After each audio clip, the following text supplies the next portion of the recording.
As the levees broke, they entered the world in chaos, but they grew into resilience. Now young adults, these Katrina babies, share with Sala Kim how their journey shaped a legacy of strength and hope.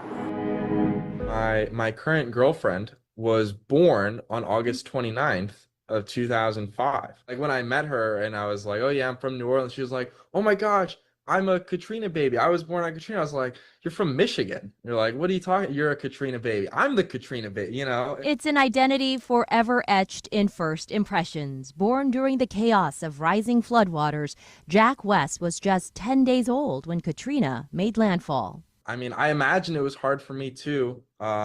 It was pretty traumatizing. Focused on protecting this precious new life, the family evacuated. Sister Megan was only 17 months old at the time. So it was terrifying, really, because we didn't know really where we were going or for how long we would be going. With fear and uncertainty, they just kept driving east. But with all the hotels full, they had to sleep in their car on the parking lot of a church.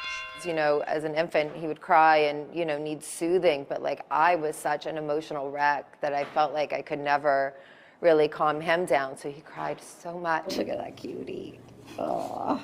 Perhaps the cries caught the attention of angels, because in the middle of the night, strangers showed up to offer kindness. One of the churches whose parking lot we slept in the car one night came out and offered to help us. Just had all these carts with like diapers and formula and toys and clothes for the kids. That inspired the family to cling to hope, because back home in New Orleans, the news was devastating. The city was underwater and there was no turning back. You know, you have a newborn, which has, you know, it's its own set of problems, but then having to get them ready to go, get everything that, you know, that we have, that we need to take care of him and to leave for, you know, who knows how long. But for some other Katrina babies, leaving was not an option. Angelina Hoover was born the day after Katrina roared onto the coast.